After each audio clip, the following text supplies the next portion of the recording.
Ada sisi di mana kamu harus menerima bingkisan dari kehidupan tentang perih, sakit, pengkhianatan, fitnah, dan bahkan derai air mata. Mungkin saja kamu menganggap itu adalah hal yang buruk, namun nyatanya keburukan itu sesungguhnya nutrisi dari langit yang akan berbuah keindahan pada saatnya. Coba tengok perih luka hatimu yang sudah terbiasa memendam derita sendirian, memeluk batinmu dalam kehampaan. Sudah lelah pikiran, capek mental, mengobati sendiri luka hati, namun keadaan mengharuskanmu untuk selalu terlihat kuat. Padahal pada kenyataannya hatimu sudah berada di tepian jurang kehancuran. Alasan mengapa kamu masih terlihat tenang meski dalam keadaan paling terpuruk dan bahkan dibenci manusia walau tanpa melakukan kesalahan adalah karena darah walinya menitis padamu, dan itu sebagai tanda bahwa Allah Subhanahu wa Ta'ala sedang menuntunmu pada jalan cahayanya. Sebenarnya titik bahagiamu itu sederhana. Yang terpenting renungi diri bahwa harapan-harapanmu yang kelewat berlebihan pada sesuatu yang di luar kendalimu adalah justru akan menyudutkanmu dalam kegelisahan batin.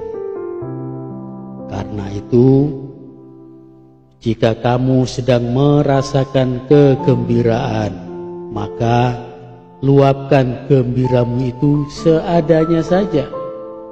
Jika kamu sedang bersedih, maka bersedihlah dengan sewajarnya, sebab dunia yang kamu huni ini adalah tempat yang fana, serba sementara. Kaya sementara, miskin sementara, susah sementara, senang juga sementara. Karena sesungguhnya kamu bukanlah anak dunia, melainkan kamu adalah anak akhirat yang sedang musafir menuju tempat keabadian di dalam surganya. Tintanya sudah kering tertulis di buku kehidupanmu tentang alur kisah hidupmu. Dengan siapa kamu akan bertemu, dengan siapa kamu akan berteman, siapa jodohmu, dan kapan saat kematianmu. Semestinya kamu tak perlu risau dengan cerita hidupmu, sebab kamu hanya mampu membuat rencana, namun Allah Subhanahu wa Ta'ala yang akan menentukan pada akhirnya. Dan Allah Subhanahu wa Ta'ala adalah sebaik-baik perencana dalam takdir hidupmu. Jika boleh memilih, sebenarnya kamu tidak ingin berada pada posisimu saat ini, namun alur takdirnya tidak memberimu pilihan lain kecuali untuk kamu menjalaninya, meski dengan hati yang lelah dan hanya berharap pada kemahasempurnaan skenario dari kasih sayangnya.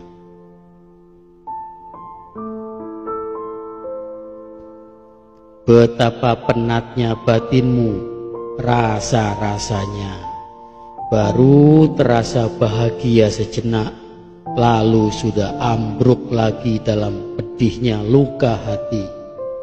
Baru terasa batinmu agak lega sebentar, lalu sudah terasa sesak lagi. Hidup seperti tak berpihak padamu. Kamu tersudut di kehampaan lara. Kenyataan paling getirmu yaitu ketika kamu berusaha sekuat tenaga membantu orang lain, namun justru dibalas dengan keburukan dan bahkan pengkhianatan. Penatmu sudah menghitam legam, lelah batinmu terpuruk di titik kelam yang terdalam.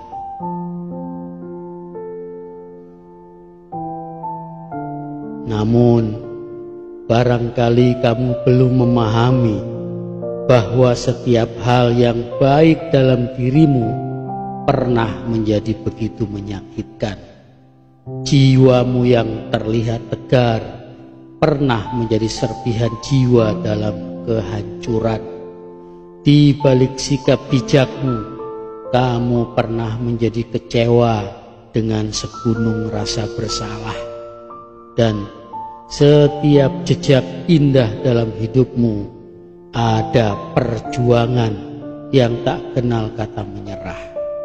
Ternyata, dan bahkan tanpa kamu sadari, hal-hal buruklah yang menempamu menjadi dirimu yang sekarang, karena kamu adalah manusia mulia titisan para wali.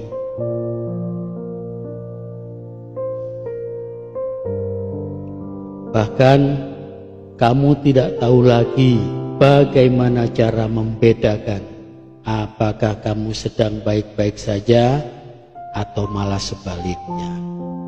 Rasa-rasanya sama saja, tidak terasa bedanya. Semua terasa hambar, mati rasa. Hanya tersisa seonggok kekosongan dan sesak yang menghimpit laramu. Tak mengapa, nikmati saja proses alur takdirmu itu. Nanti juga terbiasa. Maka renungi, jika kesemua itu ada dalam dirimu dan badai hidupmu lebih brutal dari kebanyakan manusia, ujian takdirmu sangat berat dan kamu senang menyendiri bersamanya, maka sejatinya kamu adalah titisan wali pilihan Allah Subhanahu wa ta'ala. Semoga Allah Subhanahu wa ta'ala memberikan kemuliaan untuk kita semua di dunia yang sementara ini dan juga di akhirat yang selama-lamanya. Wallahu a'lam bishawab. Wassalamu